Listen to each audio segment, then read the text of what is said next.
بسم اللہ الرحمن الرحیم۔ آج تک کے معزز ناظرین السلام علیکم۔ اب کس نمبر 168 ملاحظہ فرمائیں۔ وہ سب خوف زدہ ہو کر بھاگے تھے، تاہم انداز ایسا ہی تھا جیسے وہ بھی کوئی ہتھیار وغیرہ لینے کے لیے دوڑے ہوں۔ اسی اثنا میں اجمل کی نگاہ کوٹھی کے احاطے کی طرف گئی۔ پہلے والا گارڈ اندرونی دروازے تک پہنچ چکا تھا۔ یقیناً وہ اپنی رائفل لینے کے لیے لپکا تھا۔ اجمل نے چند سیکنڈ کے لیے سوچا، پھر وہ اس نتیجے پر پہنچ گیا کہ اب صورتحال سنگین تر ہو جائے گی۔ قریب سے ایک ہونڈا گاڑی گزر رہی تھی۔ اجمل اس کے آگے کھڑا ہو گیا۔ گاڑی کے پہیے چرچرائے اور وہ رک گئی۔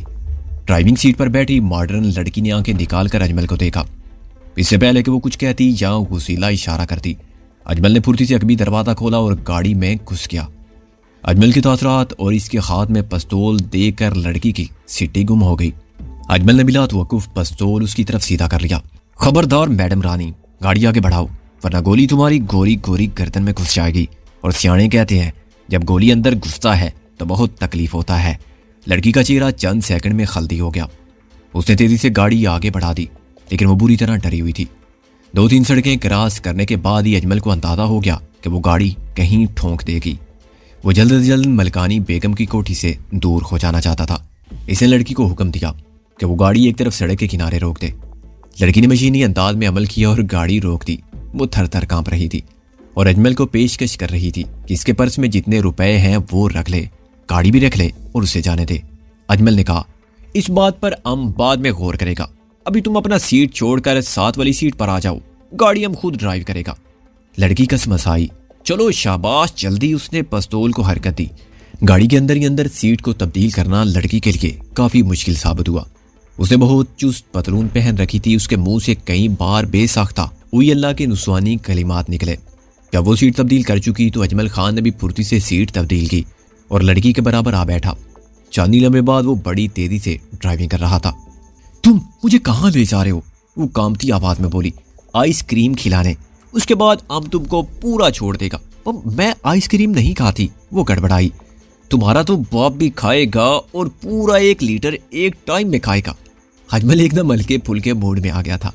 لڑکی تعجب سے اس کی طرف دیکھنے لگی جیسے کچھ بھی سمجھ نہ پا رہی ہو۔ اجمل نے ایک ہاتھ کو حرکت دے کر جیب میں سے نسوار کی خوبصورت ڈبیا نکالی اور بولا، ہم نے کسی سے وعدہ کر رکھا ہے کہ نسوار کو ہاتھ نہیں لگائے گا، اس لیے تم اپنے ہاتھ سے تھوڑا سا نسوار لے کر ہمارے منہ میں رکھو۔ میں رکھوں؟ چلو جلدی کرو۔ وہ داڑھا اور ڈھکن کھول دیا۔ لڑکی نے لرز کر ایک چٹکی لی اور کانپتے ہاتھ سے یوں اجمل کے منہ میں رکھی جیسے شیر کے منہ میں گوشت کا ٹکڑا رکھ رہی ہو۔ شاباش، اب تمہیں وہی کرنا ہوگا جو ہم کہہ رہا ہے۔ کیا کرنا ہوگا؟ پہلے وعدہ کرو، وہی کرو گی جو ہم تم سے کہے گا۔ اجمل پھنکارا۔ تو تم کیا چاہتے ہو مجھ سے؟ میں کیا بکواس کر رہا ہوں؟ اجمل داڑھا۔ وعدہ کرو کہ وہی کرو گی جو ہم کہے گا۔ لڑکی خاموش رہی۔ اس کا رنگ ہلدی تھا اور پیشانی سے پسینہ بہ رہا تھا۔ اجمل نے گاڑی ایک سنسان سڑک پر روک دی۔